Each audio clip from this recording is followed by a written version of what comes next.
Om Swastiastu, Assalamualaikum warahmatullahi wabarakatuh, Shalom, Namo Buddhaya, Salam Harmoni. Pada kesempatan kali ini, saya akan mempresentasikan materi mata kuliah Statistika Inferensial.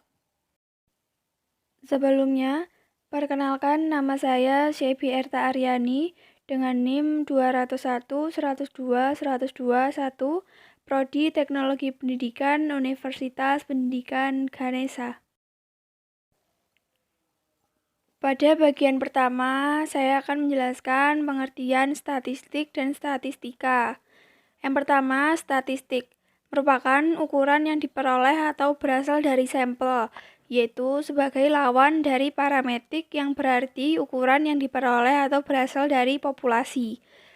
Dikemukakan oleh Sudijono tahun 1999, halaman 1-2.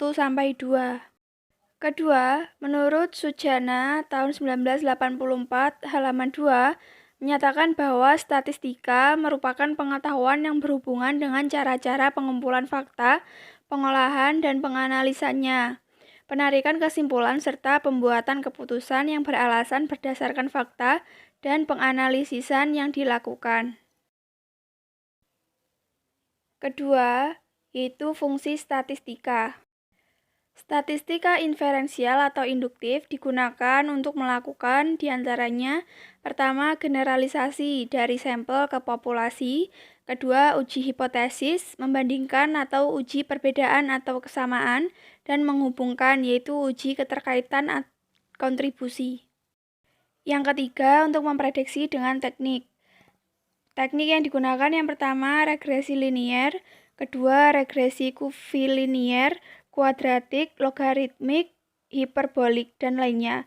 Ketiga, korelasi, keterkaitan, hubungan timbal balik. Selanjutnya yaitu penggolongan statistika yang terbagi menjadi dua bagian. Pertama, statistika deskriptif, yaitu bidang ilmu statistika yang mempelajari tentang tata cara penyusunan dan menyajikan data yang dikumpulkan dalam suatu penelitian. Kedua, statistika induktif atau inferensial, yaitu bidang ilmu statistika yang mempelajari tentang tata cara penarikan kesimpulan-kesimpulan mengenai keadaan populasi berdasarkan hasil analisis data terhadap bagian dari populasi yang disebut sampel. Kemudian tujuan mempelajari statistika. Terdapat 3 tujuan. Yang pertama, untuk melakukan tugas dan dalam menganalisis data hasil penelitian. Kedua, untuk melakukan tugas-tugas dalam bidang administrasi. Ketiga, untuk memahami berbagai informasi dalam media cetak dan elektronik yang sering menyajikan fakta atau informasi dalam bentuk statistik. Selanjutnya, sifat-sifat statistika. Sifat-sifat statistika terbagi menjadi 3. Yang pertama, kuantitatif atau dapat menganalisis data yang berbentuk kuantitatif atau angka-angka. Yang kedua, objektif atau memberi informasi sesuai hasil analisis data.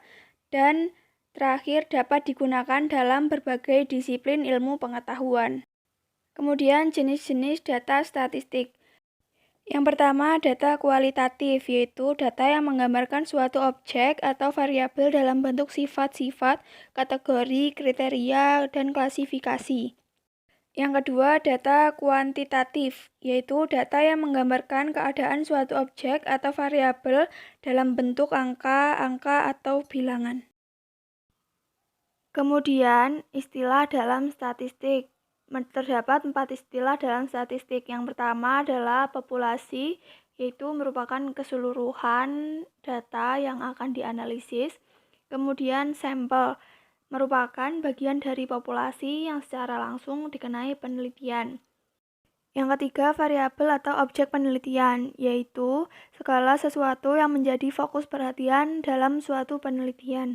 Dan yang terakhir, nilai variabel atau skor, merupakan ukuran kuantitatif dari variabel yang diteliti.